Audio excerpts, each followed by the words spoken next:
Hi,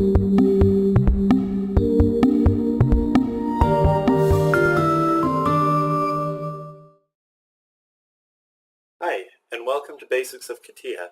In this video, we're going to cover the general layout of the CATIA program, locating tools, working with some of those tools, and some of the basic functionalities that you're going to be dealing with. So let's go ahead and get started. As you can see, I'm still on my dashboard here, and I'm in my collaborative space. This is a collaborative space I created just for this called Team 1. Managing your collaborative spaces here is important, as this is just a practice model that we're going to be working on. You're going to want to make sure you get this in the collaborative space you want it in. So if there's a collaborative space that's specifically set aside for practice or demonstration, this might be the right place for you. Moving forward, as you begin to put together your own models, you're going to want to make sure that those are all located in your team's space to save yourself some time. So let's go ahead and let's open CATIA. To get to CATIA, I'm going to go to my 3D modeling apps in the Compass. Now I have my CATIA programs right here at the top, but since you may not have that already, I'm going to come and find it in the list down here. So here we're going to start in assembly design. Now you can start directly in part design if you want to work on just one individual part, but I want to start in assembly design so we can start practicing some of those skills that will help you put your model together in a way that's going to save you a whole lot of time down the road. Now I'm just going to go ahead and jump straight into 3DEXPERIENCE because it takes a few minutes to boot. So go ahead and pause the video if you need some extra time. Alright, so here we are in CATIA in the assembly design app. You can see that listed right up at the top here. Now this is what's called a native app, and all that means is that it's actually installed on your computer. As we move through the different tools that are available to you here, you'll actually see our app change throughout the process. But let's go ahead and talk about the layout a little bit here. Now before I get started, I want to make sure that I point out that this is designed to give you just some of the basics for using this tool.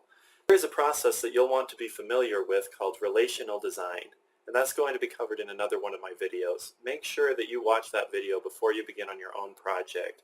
It'll make a whole lot of the other things I do here make some more sense as well. So let's go ahead over the layout.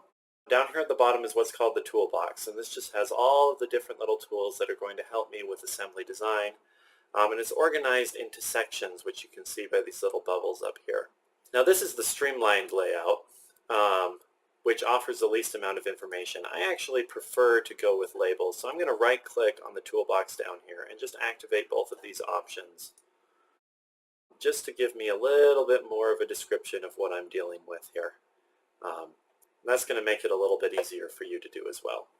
So now we get a little bit better view of the toolbox, and I also want to bring out what's called the tree. If you see over on the very side corner there, there's that little arrow. Go ahead and make sure you click on that, and that's going to bring out the tree, which actually shows how my parts are organized within my assembly. So again, we started in assembly design, so it opened, by default, it opened a new assembly for us to work in. And this is what we're going to use to organize the parts that we're going to be working with here. Alright, so the first thing we want to do is we want to start adding content to our assembly here. There's two ways to do that. Notice we still have some of these buttons up in the top right corner, but the buttons have changed a little bit based on what we're dealing with here. So since we're in CATIA, this add button, I can actually use that to insert new content into my model. If I open that up, you can see it has some of the most common parts that we deal with and a whole list of other options down here that I can add as well. And since I have the assembly over here selected, and that's indicated by this dark blue box around the name, that's where any parts that I add are going to go. But I actually prefer to do this in a little bit more straightforward way, at least in my opinion. I'm just going to right click on the assembly icon over here, come down to insert, and I'm going to insert a 3D shape, this white chair looking thing. And it's going to make sure that I'm inserting the right thing, and I'm just going to select that to say OK. And now you can see that's been added to my tree. Now while I'm over here, let's add a couple more things. So I'm going to come down and insert. I'm going to insert a new product. So that's essentially what that becomes now, is a subassembly. And into this subassembly, I'm going to give it a 3D shape. I'm going to go ahead and select that and confirm.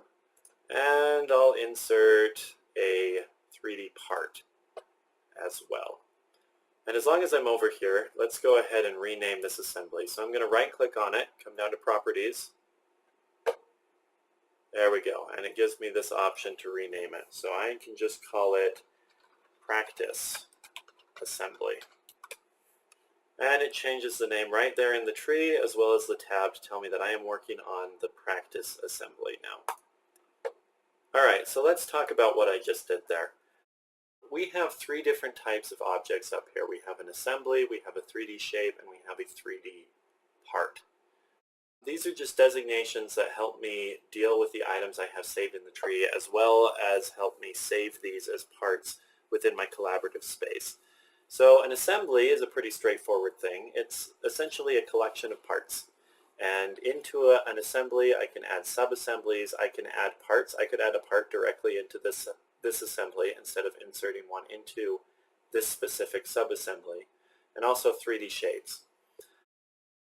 A part, which is designated by this blue chair here, is basically a placeholder in the tree to say that everything located under this blue chair is part of the definition of that part. So right now the only thing in here is a 3D shape, which got added to this part by default. But I could also have things specific to this part, such as a drawing, a material, other aspects that might have to do with the definition of the part, but maybe not necessarily its geometry in space. And that's the difference here between the physical part and a 3D shape. A 3D shape is going to have your volumes, your geometry, any of those aspects. So let's go ahead, and I want to edit this part. So to do that, I have to select its white chair, its 3D shape, and make sure that you keep that straightforward when you're working on that. What you notice is when I selected this white chair, it sent me automatically into part design. If I come here and select the blue chair, it's going to leave me in assembly design, and I'm not going to be able to change anything about this part's geometry. So let's activate the white chair here, and we'll get us to part design. And that's going to let us actually start making things. Alright, so here in the middle you see this set of planes, and every 3D shape comes automatically with these set of planes. So we just have one in each direction. And essentially, to start adding geometry, what I'm going to do is select one of those planes, and then I'm going to come down here and select Position Sketch. And it's going to automatically place me perpendicular to that plane so I can sketch 2D geometry on it. Notice again, it shifted me into the Sketcher app so that I can start dealing with these tools here. And I'm just going to add a circle here. I'm going to place it right on the center there, stretch it out. And now we have a nice little circle here. Because I place the point of that circle, the center of that circle, right on the axes, it's actually defined that, it's fixed that in space. So I can't move it off anymore. I'm actually trying to drag this right now. I can't move it off that point. But I can still grow and shrink the circle. So I'm going to define that circle. Notice when I click on it, it pops up a couple of useful tools. One of those tools is this constraint tool, which you can also find here at the bottom. And that's just going to automatically apply a diameter, and I'm going to give that a size. I'm just going to say 100 millimeters. And now I've defined that circle. Now something that I haven't shown you here, I'm going to go ahead and delete that again so I can show you this. I'm going to put on another constraint, and as I'm kind of dragging it around, it assumes I want a diameter. But I can just right click and come down to radius, and it's changed the definition into a radius, and I can leave that off to the side. Now notice now I've fully defined this circle. I can no longer stretch it, no longer move it, because I've defined the center point and I've defined the radius. It's fully constrained. When something becomes fully constrained, it turns green, or the sketch turns green to indicate that.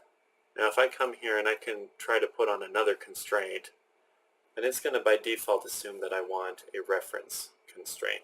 Now, reference constraints are nice in that they don't actually drive the geometry, but you can use them to get some useful measurements off of your part.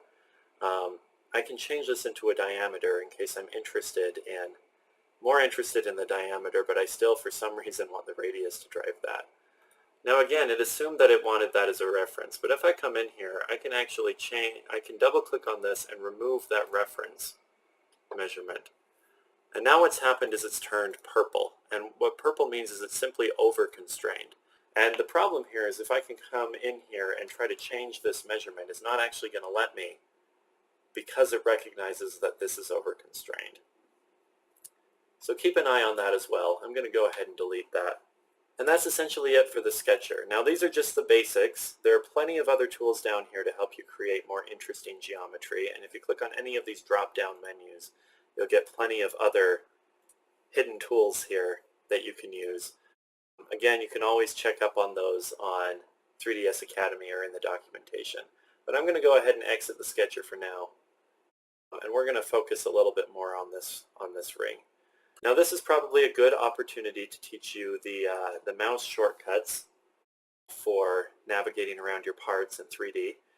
So essentially what I'm doing here is if I hold down my middle mouse button, I can pan around my object. If I then press the right mouse button as well, I can rotate. And then once I release that button, it sends me into the zoom tool. And that's essentially it for moving around. I'm going to be doing that a lot, so it's a very useful thing to know how to do. Alright, so let's go ahead and turn this into a three-dimensional object. So I'm going to select it, and I'm going to come down and find the pad tool. Now we're in the essentials part of the toolbox, and that's just the most used tools throughout part design. You can also find these tools if you come into some of these more specific sections. This one's model, so it has a lot of these three-dimensional modeling tools as well. Transform, refine, review. As you can see, there's a lot of them, so we'll try to keep moving here. All right, so I'm going to go ahead and pad this sketch. Now, if you've been using SolidWorks or some other CAD program, you may be used to the terminology of extrude. In CATIA, an extrude means to extrude just the outline. In other words, you end up with a circular surface, a cylindrical surface, rather than a solid volume. And so in CATIA we make that distinction between pad and extrude. So we're going to go ahead and pad this one, and we can go ahead here in the box that pops up. I'm going to give that a dimension. Let's say it's 50. And I can also pad in two directions at once. I'm going to click on that More button, send it over here, and I'm going to give it a dimension in the other direction. Let's give it 20, and let's hit Preview. Alright, Preview shows what that shape is going to look like. And that looks good to me, so I'll hit OK. Alright, now notice as well, the way that I'm dealing with this shape right now, I have the background here actually has a surface, and my shape is casting a shadow on that. If I don't like that, I can change it just by right-clicking on the background and coming to Ambiance. And there's a lot of different options here. This White Design tool is one that I'm fond of. It gets rid of that background and also gives me a little bit of an idea of how big this object is. So that's a pad. Let's go ahead and do a pocket. Essentially just the opposite. I'm going to remove material instead of adding it. So first thing I need to do is create another sketch. So I just selected the top face here, and I'm going to come in and put another circle. And let's go ahead and constrain that. And I'm going to double click on this constraint tool, which just keeps the constraint tool active while I'm working here. So I hit 20. Now notice it's still active. I don't have to go down and pick it again from the menu. Set both of those in. I'm just going to do both of them at 20. We'll give this a diameter of, 17 sounds pretty good. Alright, now I have my profile for my pocket, so keeping that selected, I can select pocket. And there's many different ways we can do this. We can give it a dimension to find how far it goes. I can say up to next, and it'll go up to the next face it runs into. I can say up to last, which if I had more material down here, it would cut through that as well. Plane, surface, etc. I'm gonna make it a blind hole. So yeah, 50 millimeters down, just a blind hole into my shape. Now you can see that material's been cut out. And that's a good way to do it, and I can do whatever profile I want by way of the sketcher. But let's just put in another hole. Let's use the hole tool over here. I'm going to select that hole tool, and it gives me a lot more flexibility with what I do. So I want to position the hole. So I'm going to do a positioning sketch. So let's move this point out to somewhere where we can see it. Again, I'm going to double click on that constraint tool and select these axes. We're going to go 20 again, and 20 from this one. This is just going to set the center of the hole. All right, I'm going to hit exit. Now it's placed that hole. And now we get to define how the hole is cut. So first thing you should notice here is it's got this V-bottomed hole right here to mimic a drill bit. And I can set that to a flat-bottomed hole instead. By default, it assumes a drill. That's just here in that dialog box. I can set a depth. Let's set that to be 50 as well.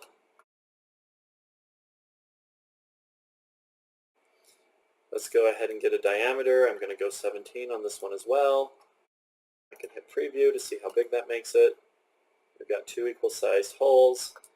And there's a lot more I can do in these different windows here. So I can come in here and do type. I can make this a countersunk hole. Go ahead and preview that. I can set the depth and angle. I can also change this depth and diameter, angle and diameter, however I want to define how that's countersunk. I can also do counterbore. Give that a diameter of, let's say, 25.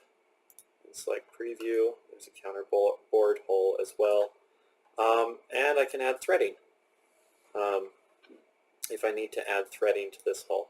Now notice as I select threaded there, even if I hit preview, you're not going to see the actual threading in my 3D model. They're still there and they're still defined, but essentially all this is trying to do is save you some processing power on your computer. It takes a lot to show all of the ridges of a threaded hole, so it ignores that in the model. If you have a particularly powerful computer, you're welcome to change that preference, but I'm not going to do that here. Alright, so I'll hit OK. That essentially covers the basics of the hole tool. Now there are other things you can do in there, including using standard threading, but I'm not going to go over that in this video. Now I mentioned preferences just barely, and this is probably a good time to go over that. If I come up here to my name, my little bubble up here, I can come down here and select preferences. And if you have had any experience with CATIA in the past, then these menus shouldn't come as a total surprise to you.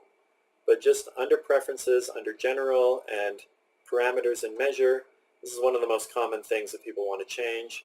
I can change out of metric into English, units, or any other standard that I want to use. I would say though, make sure before you go changing your units, see what kind of a standard your competition or your project is supposed to use. You're not going to want to go back and change these after you have your model put together. So I'm just going to leave those alone. There's a lot of other options in here which you can learn about. Alright, so we've got our holes. We've used our pocket and our hole tool. Let's check out some of these other ones. So let me come down here and I'm going to select this, this plane here again, and we'll put another sketch on this. I'm going to show you our shaft tool. So I'm going to come down here, I'm going to put a rectangle in space this time. Again, do some constraints. And I should show you this. I can drag this out and use this axis right here, but you notice this thing that blinks up, that's the center line of this rounded shape, and it comes up anytime I'm floating over this curved surface here. And I'm going to go ahead and I'm going to just select that as my center point, and we'll set this to be 200. And I can do the same here. Use that constraint tool. We'll set that to be 175. Alright, notice these two lines have turned green because they're fully constrained in space, but I can still move these vertical lines up and down. So we need to define them as well. I'm going to select that, come up to this axis in the middle, and Yeah, let's say 40. And I'm going to do that again for this guy up here. Actually, this one, I'll just get that distance there, and we'll call it 80. All right, let's exit that app. And now we can go ahead and create a shaft. Now a shaft basically is going to take this profile that I can select there, and then it needs an axis, so I'm going to select that central axis here again, and it's going to rotate it about that axis. Any angle that you want, I'm just going to let it go all the way around, and we get a nice little ring that way. In the same sense, I can create a groove, this tool down here, which is essentially just the opposite. This one removes material instead of adding it. And let's just do a quick measurement here. We're going to make this be 180. And we're going to give these sides some measurements. Now, since I'm just taking away material, it doesn't actually matter all that much how big this square is, as long as I'm sure it cuts into the ring. 15 is great, which means I want to make this 30. All right.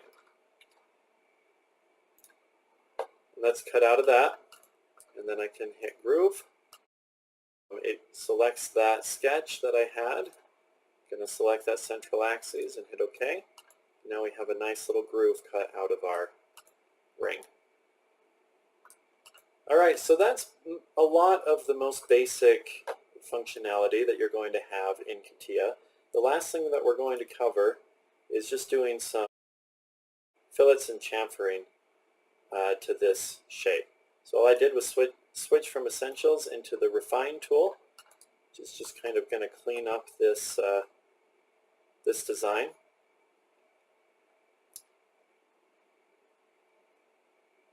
And I'm going to come down here and select that Edge Fillet tool. And select the edges that I want. And you see here it's giving me a bit of a preview. It's using a radius of 0.5. I can come in here and set that specifically if I want, but let's see what that looks like. Now that actually looks pretty good. I can change that if I'd like to, but that looks pretty good to me right now. So hit OK on that. That just kind of smooths out that edge. Then on the inner side here, I'm actually going to do this in reverse order a little bit. I'm going to select these lines by holding down Control. And now that I have them selected, I'm going to come in here and select Fillet tool. And now that I have these lines selected, I'm going to add a chamfer. And let's preview what its default is. Now that's too small. So let's see, we need it to be more than a millimeter. 45 degrees is good though. Let's set it to 5.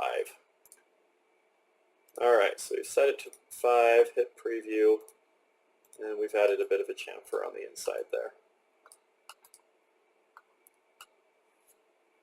Alright, and that should give you all of the basics that you need to get started in CATIA. Make sure you keep watching these videos and check on the documentation to learn some of the other tools that we want to teach you in the future. Thanks.